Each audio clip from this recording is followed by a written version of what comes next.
Hello hello सभी को नमस्कार। आप सभी को स्वागत है इस प्यार भरे चैनल सुनील सर स्कूल्स में।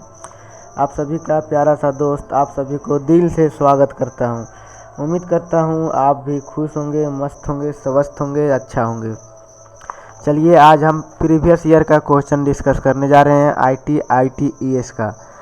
इसका job role domestic data entry operator है। चलिए देखते हैं जो प्रीवियस ईयर में 10वीं बोर्ड एग्ज़ाम में 2023 में जो क्वेश्चन पूछा गया है वो देख लेते हैं। इसका टोटल 30 नंबर का एग्ज़ाम होता है, जिसमें 15 नंबर का आपका मल्टीपल चॉइस क्वेश्चन पूछता है, 15 नंबर सब्जेक्टिव लिखने के लिए दिया जाता है। देखिए 15 नंबर का जो पिछले साल क्वेश्चन पूछा था वो कौन कौन सा क्वेश्चन था और कितना आसान था। चलिए देखते हैं आगे दोस्तों। चलिए जो आपका क्वेश्चन नंबर 1 है वो देखिए, लिब्रे ऑफिस राइटर में डिफ़ॉल्ट फाइल एक्सटेंशन क्या होता है। चलिए आप लोग सब जानते होंगे, जैसे आप जब लिब्रे ऑफिस में जाके जब आप लिब्रे ऑफिस खोलते हैं तो ऊपर में जो टाइटल बार में जो लिखा हुआ रहता है उसका फाइल एक्सटेंशन अनटाइटल्ड 1.odt रहता है, तो इसका सही हो जाएगा पहला आंसर। दूसरा क्वेश्चन है, लिब्रे ऑफिस इम्प्रेस में कौन सा अलाइनमेंट यानी एलिगमेंट जिसको कह सकते हैं उपलब्ध नहीं है। तो इसमें जस्टिफिकेशन का जो है ये उपलब्ध नहीं है। उसमें राइट रहता है, सेंट्रल रहता है, लेफ्ट रहता है, टोटल अलाइनमेंट 9 होता है जिसमें जस्टिफिकेशन नहीं होता है। TCP IP का फुल फॉर्म क्या होता है ये सब आप जानते होंगे, क्लास में बताया गया है। ट्रांसमिशन कंट्रोल प्रोटोकॉल, TCP का IP का इंटरनेट प्रोटोकॉल। चलिए क्वेश्चन नंबर 4 देखते हैं। ICT का मतलब इंफॉर्मेशन एंड कम्युनिकेशन टेक्नोलॉजी यानी कि 1 नंबर। 5 नंबर है, लिब्रे ऑफिस कैल्क में एक सूत्र प्रतीक के साथ शुरू होता है। लिब्रे ऑफिस या फिर MS एक्सेल दोनों में फार्मूला बराबर से शुरू होता है, बराबर के बाद सम लिख के आपको जैसे करना है कर सकते हैं। कौन सा समूह केवल आउटपुट युक्ति है। Question number 6। क्वेश्चन नंबर 6 देखिए, which of the following groups consist of only output device. Output device कौन कौन है, प्लॉटर, प्रिंटर, मॉनिटर। देखिए 4 नंबर, स्कैनर, प्रिंटर, मॉनिटर। ये देखिए आपका हो गया, पूछा हम लोग का आउटपुट, ये है इनपुट डिवाइस, ये है input device. Keyboard, printer, monitor. Monitor output हो गया, ये दोनों इनपुट हो गया।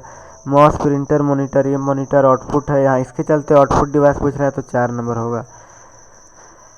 क्वेश्चन नंबर 7 है, act as a interface between the user and the computer. उपयोगकर्ताओं और कंप्यूटर के बीच एक इंटरफेस के रूप में कौन कार्य करता है, तो ऑपरेटिंग सिस्टम कार्य करता है। चलिए इसका पेन का कलर चेंज कर लेते हैं दोस्त।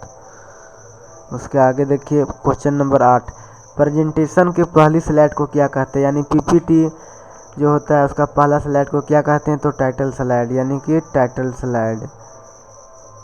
क्वेश्चन नंबर 9, पोर्ट्रेट और लैंडस्केप विकल्प के अंतर्गत आता है। किसके अंतर्गत आता है, तो पेज लेआउट के अंतर्गत आपका आएगा पोर्ट्रेट और लैंडस्केप मोड।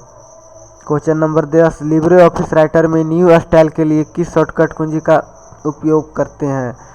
न्यू स्टाइल के लिए हम लोग करते हैं Shift+F11 बटन। शिफ्ट यानी Shift+F11। 11 number, Libre office writer में कौन सी शॉर्टकट कुंजी का उपयोग डबल अंडरलाइन करने के लिए किया जाता है, तो Ctrl+D से double underline Libre office writer यानी कि Ubuntu ऑपरेटिंग सिस्टम में होता है। लिब्रे ऑफिस राइटर में न्यूनतम जूम % क्या होता है, तो लिब्रे ऑफिस राइटर में न्यूनतम जूम % जो है वो 20% होता है। आगे देखिए, लिब्रे ऑफिस कैल्क में आप एक सेल में अधिकतम कितने अक्षर लिख सकते हैं, तो 32,767 जो है वो आप इतना एक सेल में आप लिख सकते हैं, इतना अक्षर लिख सकते हैं। 14 नंबर देखिए, font size, font face and bold, italic आदि विकल्प किस टूल बार में होते हैं, तो ये हमको फॉर्मेटिंग टूल बार में हमको मिल जाएगा। फॉन्ट साइज का, font face, bold, italic etc option are available in which tool bar. LibreOffice में निम्नलिखित में कौन सा केस है, तो लिब्रे ऑफिस में upper case, lower case, sentence case, इनमें से सभी। तो इनमें से लिब्रे ऑफिस में सारा उपलब्ध है। ठीक है, थैंक यू दोस्त।